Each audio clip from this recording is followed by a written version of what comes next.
encontra na primeira carta de Coríntios, capítulo 2, versos 6 a 16. 1 Coríntios, capítulo 2, versos 6 a 16.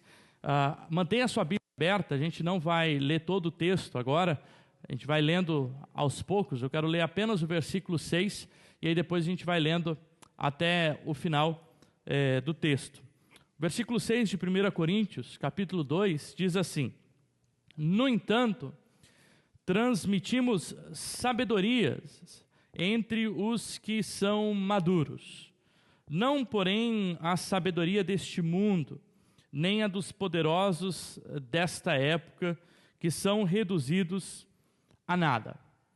Na última semana, a gente trabalhou 1 Coríntios, capítulo 2, versículo 1 a 5, onde nós tínhamos ali Paulo falando justamente sobre aquele que tivesse motivo para se gloriar, deveria se gloriar no Senhor e na proclamação do Evangelho, e no fato de que Deus havia redimido uma igreja, havia santificado, justificado uma igreja, e que esses seriam motivos para que essa igreja pudesse ser ou se sentir, poder se gloriar no Senhor. E aí no começo do capítulo 2, do versículo 1 até o versículo 5, ele começa a trabalhar justamente a sua pregação, o como ele, quando ele foi pregar para aquela comunidade, ele escolheu não utilizar de artifícios de sabedoria ou de conhecimento, mas antes pregar na fragilidade, a fim de que Deus pudesse então ser glorificado. Na fragilidade do apóstolo, o poder de Deus fosse manifesto; na ignorância do apóstolo, a força e a sabedoria de Deus pudesse ser manifesta. E aqui no capítulo 6, versículo 2, capítulo 2, versículo 6, inverti, Paulo ele começa a falar justamente sobre como o cristão deve viver a sua vida a partir justamente desse presente, dessa sabedoria. O que essa sabedoria prática ela demonstra ou ela dá para o ser humano. Eu quero começar com uma história minha. No ano de 2005, eu me mudei para os Estados Unidos. Na época, eu tinha 14 anos de idade, e quando a gente se muda de um país para o outro, existem diversas barreiras que precisam ser transpostas. Uma delas é o idioma estrangeiro. Quando a gente vai num novo país, a gente se enfrenta com essa questão do idioma. Quem já saiu do Brasil, às vezes para ir aqui para a Argentina, para o Uruguai, a gente tem que entender ali um pouquinho de espanhol para poder se comunicar, se fazer entendido e entender o que a outra pessoa está nos dizendo. E depois de quase 12 anos que no Brasil, esse ano eu regressei lá para os Estados Unidos para visitar o meu irmão, que ainda mora lá, e desde a primeira ida em 2005 até agora, quando eu regressei, se passaram 18 anos. E muitas pessoas que moravam lá quando eu fui pela primeira vez ainda não falam inglês, ainda não conseguem se comunicar de uma forma efetiva, precisa, às vezes até compreende um pouco, mas não consegue verbalizar aquilo que deseja. Ou seja, essa falta de comunicação, ela acaba criando alguns problemas na efetividade dessa comunicação, E a falta, talvez, do conhecimento da língua, ela pode ser por diversos motivos, Talvez pela falta de tempo, as pessoas estão lá porque elas querem juntar um patrimônio, ou uma falta de prioridade, comodidade, Seja lá qual o motivo, o fato é que depois de 18 anos, essas pessoas ainda não conseguem falar fluentemente essa língua e não conseguem se comunicar.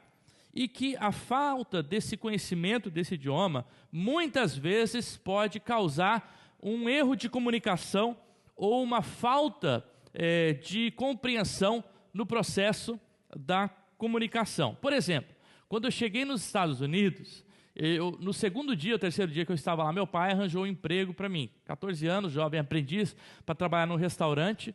O fato é que no primeiro dia eu fui demitido. No outro dia eu já não tinha mais emprego.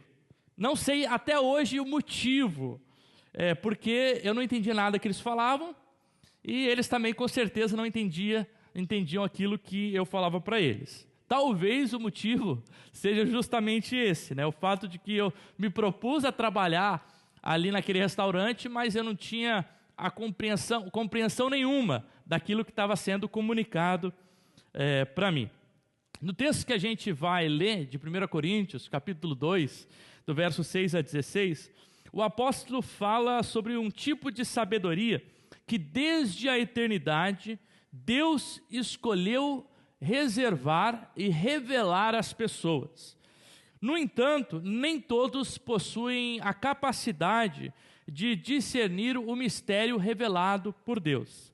Na linguagem de Paulo, apenas aqueles que são espirituais conseguem discernir de fato aquilo que é espiritual.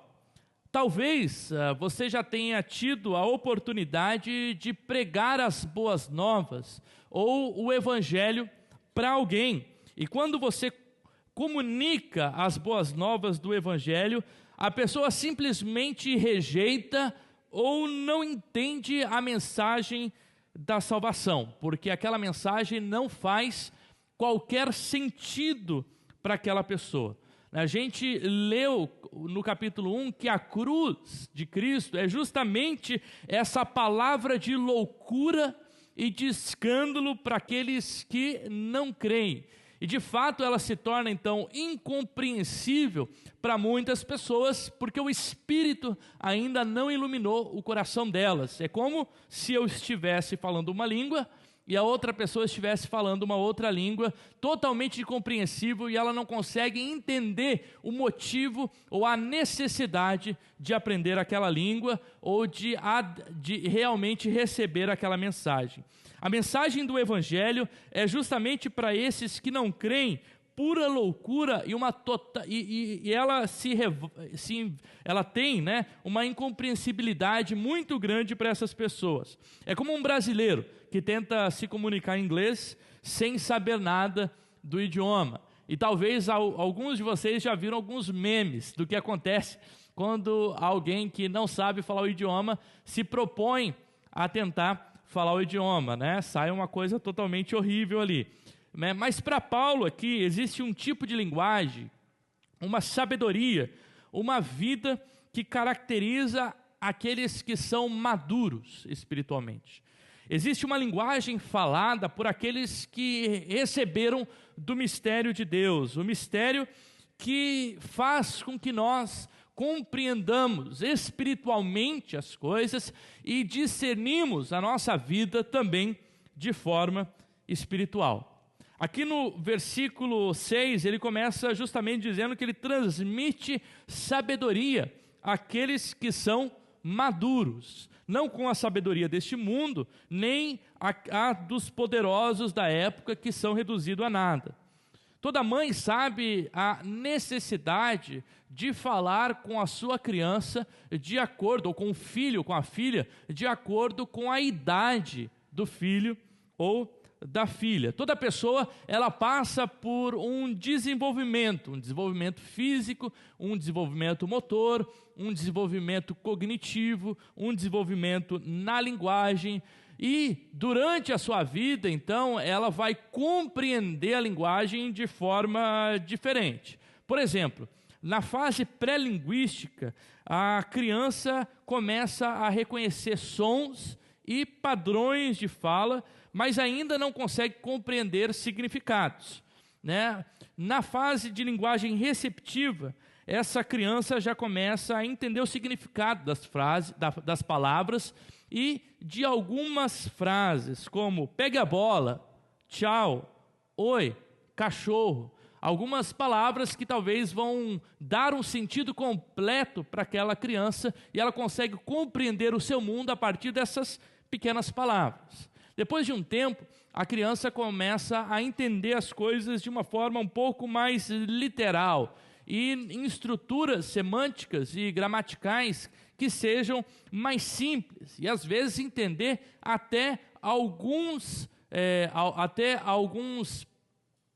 conceitos, né, não tão abstratos, mas conceitos mais simples, às vezes da língua portuguesa, às vezes da história do Brasil, de uma historinha que é contada para ela, até que então a gente chegue à vida adulta e a gente começa a compreender a vida não apenas pela linguagem literal, mas também através das metáforas, de conceitos abstratos, e a gente começa então a interpretar a vida de forma diferente. Ou seja, o ser humano, ele passa por desenvolvimentos distintos, desde uma linguagem pré-linguística até uma linguagem avançada. Agora imagine essa mãe que não compreende essas fases da sua criança e tenta ensinar a sua filha recém-nascida, 1 mês de idade, uma receita de um risoto ou uma receita de um bolo.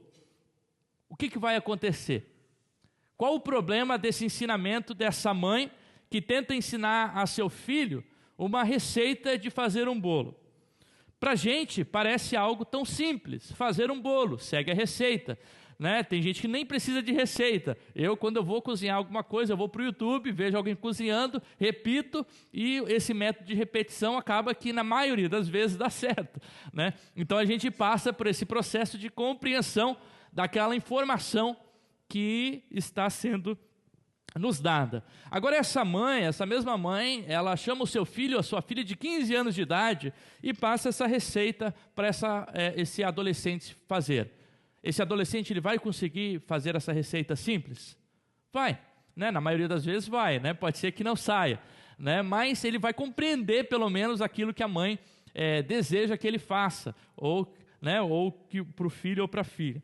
E aqui Paulo, então, ele utiliza justamente dessa linguagem para falar que ele está falando, nós falamos para essa igreja de uma forma, o quê? Transmitimos a sabedoria entre os que são maduros. Entretanto, não a transmitimos com a sabedoria do mundo e nem a sabedoria dos poderosos. Até aqui, Paulo, ele ataca qualquer tipo de sabedoria que não fosse a sabedoria que emana da própria cruz ou do próprio Evangelho. Essa sabedoria humana, essa sabedoria que se constrói a partir de conceitos, que se constrói a partir da retórica, a partir da filosofia grega, nos quais aqueles da igreja de Corinto se apegavam tanto para dizerem que eram espirituais. Paulo rejeita essa sabedoria no capítulo 1 e no capítulo 2 e coloca a cruz como o símbolo máximo de sabedoria. A sabedoria de Deus se manifestou no símbolo ou na cruz, uma linguagem totalmente incompreendida pelo mundo romano e grego, que olhava na cruz um motivo de escândalo, um motivo de loucura, o local onde todos os bandidos e criminosos eram mortos, mas que a partir então da fé, esse local onde bandidos e criminosos eram mortos, se torna a mensagem da sabedoria de Deus, uma sabedoria louca, mas que confundem aqueles que pensam ter qualquer tipo de sabedoria. Paulo, de fato, admite que existe sim uma sabedoria que é transmitida para aqueles que são maduros, uma sabedoria divina, mas que só podem experimentar aqueles que têm uma vida espiritual. A sabedoria mundana, a sabedoria do conhecimento que não provém da cruz, é para Paulo assunto de infantes, assunto de crianças, de pessoas que ainda não compreenderam o mistério revelado pelo próprio Espírito no coração do homem, o mistério de Cristo, fazendo com que essa fé seja ainda infantil e imatura. Paulo fala justamente de uma maturidade que provoca então uma verdadeira espiritualidade, uma espiritualidade que deve ser recebida de cima. Ele diz: eu proclamo a sabedoria a maduros, não como a sabedoria que o mundo tem, ou a sabedoria que os poderosos têm. E a sabedoria dos poderosos aqui, os poderosos pode ser aqui tanto os poderes políticos, quanto os poderes malignos e espirituais, né? E os poderosos aqui, eles também têm um tipo de sabedoria, porque a sabedoria nada mais é do que a forma de viver a vida, saber viver. Então o mundo da maldade, o mundo lá fora, também ensina uma forma de se viver, uma forma de se praticar a vida, uma forma de enxergar a própria vida, né? E Paulo aqui, quando ele remete à cruz, ele diz, não, a cruz é essa forma de sabedoria de Deus ao ser humano que foi revelada pelo poder do Espírito Santo. Ter a mente, e aqui é o capítulo aqui ele vai finalizar justamente com essa ideia de que nós temos a mente de Cristo. A mente de Cristo é justamente compreender que a sabedoria vindo de Deus, ela é aplicada no nosso dia a dia, a partir da visão da própria cruz.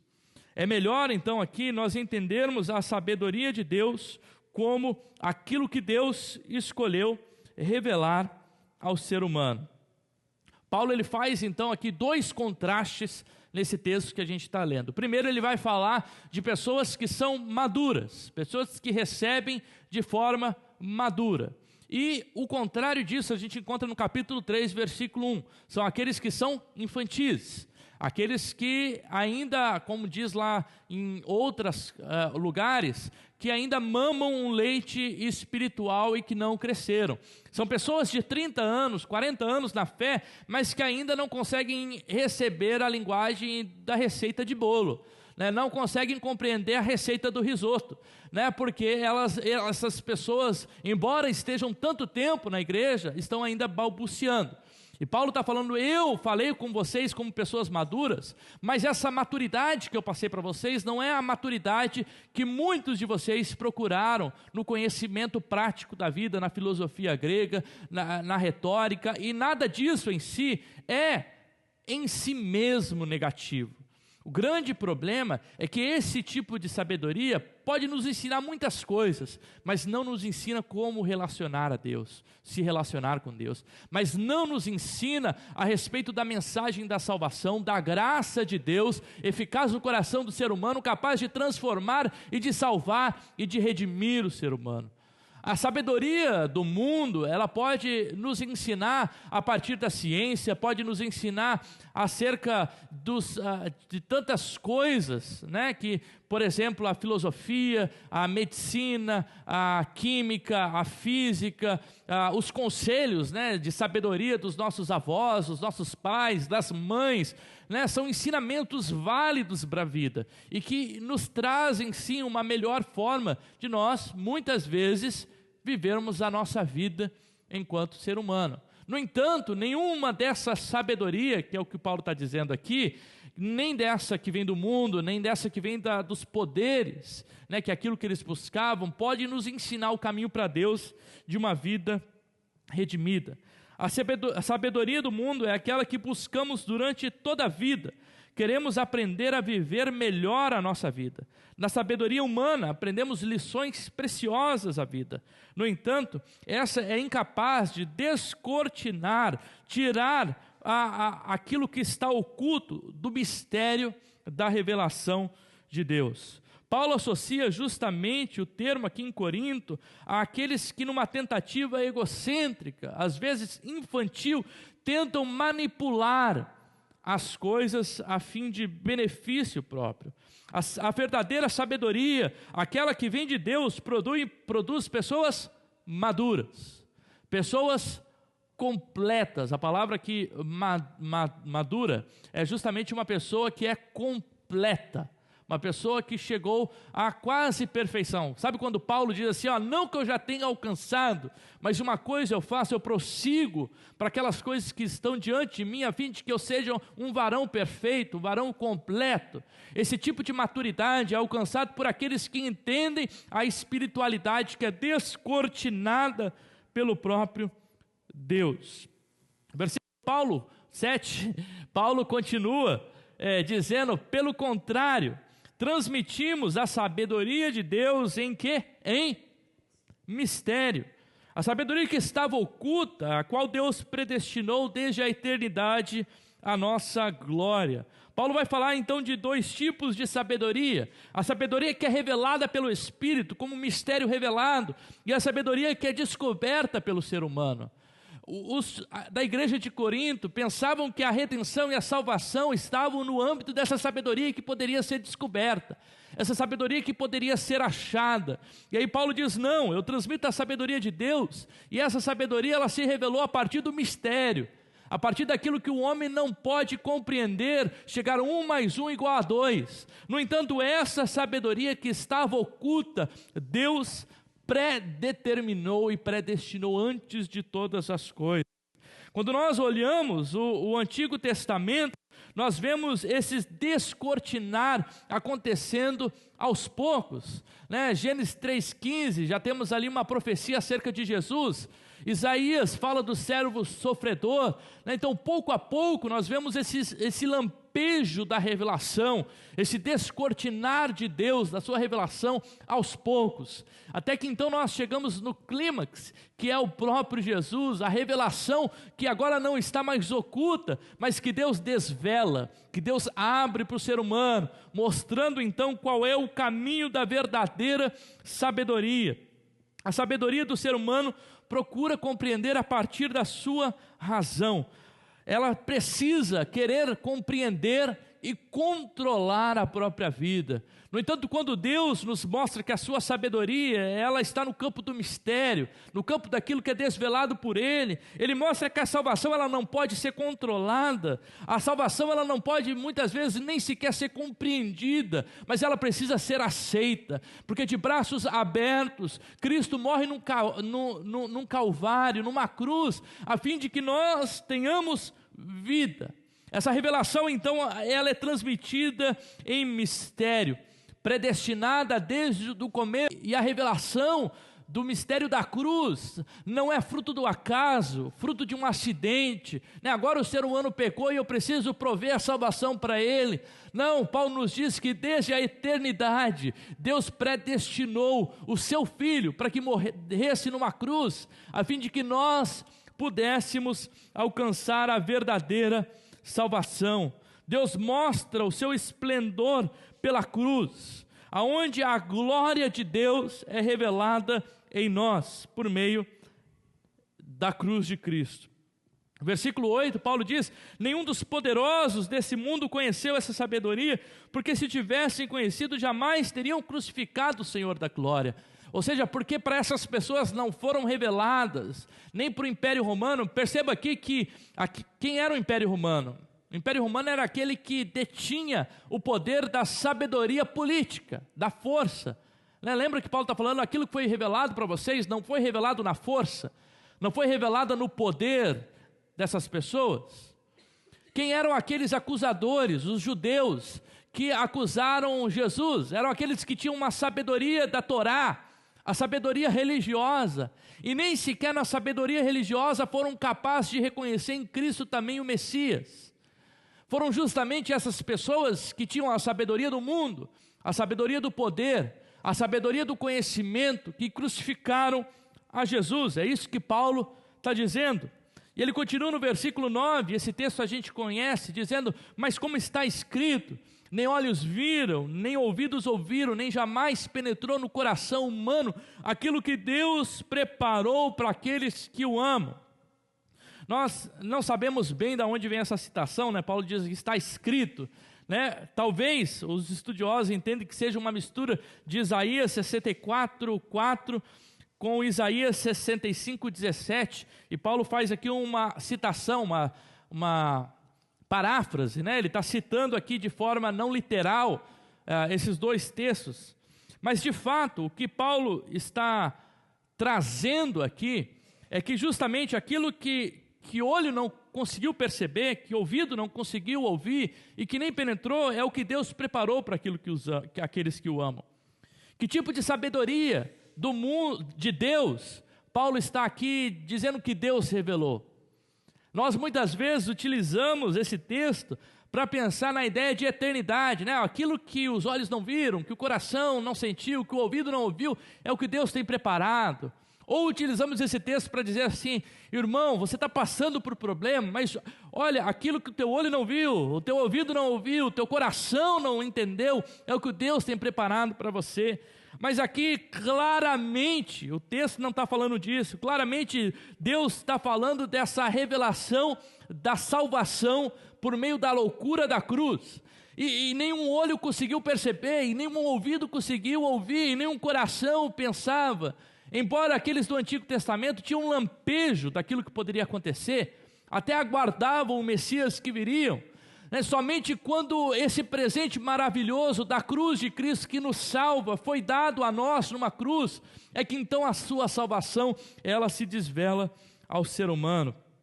Como um bom trama de história, a salvação por meio de Cristo Jesus é o clímax do filme.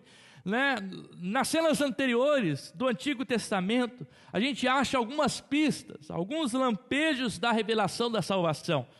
Muitos eventos e narrativas até apontam para a vinda do Messias, do Jesus Salvador. Um bom filme é aquele que justamente consegue ter a atenção da audiência, e que essa audiência não consegue descobrir o que vai acontecer, até que então o autor desse filme decide mostrar aquilo que vai acontecer. O autor coloca pistas no trama da história que são descobertos apenas no descortinar da história do filme, quando ele deseja que esse filme seja então revelado. Sabe aquele filme que a gente nunca imagina que vai acabar desse jeito? Essa é a história do trama da salvação. É a história da humanidade. Os olhos não viram, os ouvidos não ouviram, o coração não percebeu. No entanto, Deus já havia preparado, é isso que a gente leu lá no versículo 8, já tinha predeterminado para aqueles que o amam. Deus já havia escrito a sua história, e por meio dessa história havia trazido salvação para o ser humano. Versículo 10, Paulo diz: Deus, porém, revelou isso a nós por meio do quê? Do seu Espírito. Porque o Espírito sonda todas as coisas, até mesmo a profundeza de Deus. Para nós, revelou a nós por meio do Espírito. A nós quem? Aqueles que Deus ama. Aqueles que Deus escolheu, aqueles que amam a Deus. A ação do Espírito domina essa última parte do texto aqui, sendo a segunda vez que é citado no versículo 10, mas até o versículo 16, cinco outras vezes vai ser citado aqui essa palavra espiritual ou do Espírito. Há uma clara diferenciação entre a ação que é produzida pelo Espírito de Deus e a ação que é produzida pelo humano. A sabedoria que o ser humano produz e a sabedoria que Deus produz.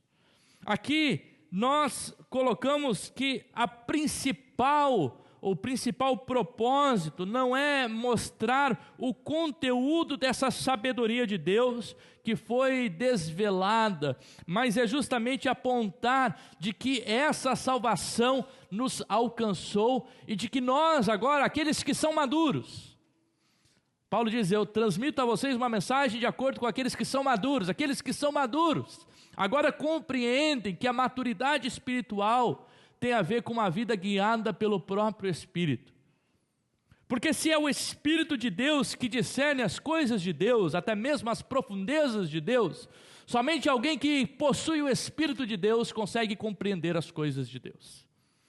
Ele diz aqui no versículo 11, pois quem conhece as coisas do ser humano, a não ser o próprio ser humano que nele está. Assim ninguém conhece as coisas de Deus, a não ser aqueles que possuem o Espírito de Deus. O Espírito de Deus. A lógica do pensamento aqui de Paulo é que a pessoa não pode conhecer os aspectos não acessíveis ao ser humano, se o ser humano não revelar o seu coração, não colocar a domínio público aquilo que está pensando. Da mesma forma, nós não podemos compreender Deus, os seus propósitos, as qualidades, a sua natureza, a sua finalidade, se Deus não descortinar, por um ato de revelação, aquilo que Ele deseja ao ser humano. Mas de fato, Deus escolheu descortinar por meio do seu Espírito, e nós hoje temos acesso. O versículo 12, Paulo diz, e nós não temos recebido o Espírito do mundo, e sim o Espírito que vem de quem? De Deus, para que conheçamos o que foi dado por Deus de forma gratuita. O Espírito Divino vem além, ou vem do além, justamente de cima, para transmitir a sua revelação e a sua sabedoria. Nós que convertemos, ou que fomos convertidos, depende aí da teologia, fomos selados pelo Espírito Santo. É isso que diz lá em Efésios 1,14, né, que quando nós fomos redimidos, nós fomos selados, recebemos o próprio Espírito de Deus, que ilumina o nosso coração, a fim de que nós compreendamos as coisas de Deus. Efésios 1:17 e 18. O Espírito então que nos cela, que nos ilumina, a fim de que nós compreendamos esse mundo, faça com que nós olhamos a vida agora a partir da ótica do que? Da cruz, mistério de Deus revelado a nós. Por isso, aqueles que professam a fé em Jesus não podem olhar a vida a partir de qualquer outra ótica que seja. Alguém que recebeu e foi selado pelo Espírito de Deus, necessariamente precisa compreender o mundo a partir da ótica do Espírito, porque é o Espírito que governa a vida dessa pessoa. Versículo 13,